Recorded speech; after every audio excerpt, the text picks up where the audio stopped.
বিশ্বকাপ ফুটবল এলেই বাংলাদেশ যেন দুই শিবিরে ভাগ হয়ে যায়, আর্জেন্টিনা আর ব্রাজিল। তবে এবার শুধু ফুটবলের মাঠেই নয়, দেশের খাদ্য নিরাপত্তার গল্পেও উঠে এসেছে আর্জেন্টিনার নাম।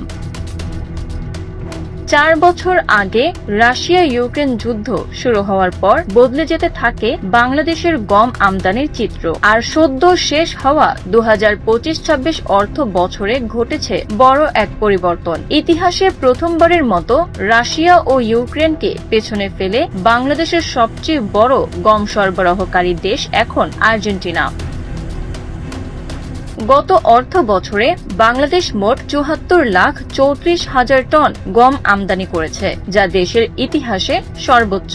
এর মধ্যে প্রায় 22 লাখ টন গম এসেছে আর্জেন্টিনা থেকে, অর্থাৎ মোট আমদানির প্রায় 30% এখন ল্যাটিন আমেরিকার এই দেশটির দখলে।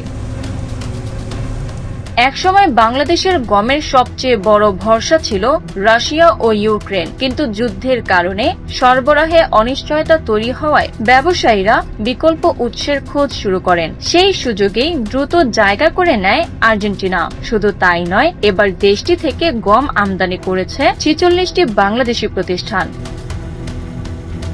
অন্যদিকে রাশিয়া থেকে আমদানি কমে দাঁড়িয়েছে 16,79,000 টনে। কানাডা রয়েছে দ্বিতীয় অবস্থানে। কয়েক বছর বিরতির পর আবার বাংলাদেশের বাজারে ফিরছে যুক্তরাষ্ট্র। আর তুলনামূলক কম দামে গম সরবরাহ করলেও ব্রাজিল এখনো পিছিয়ে রয়েছে।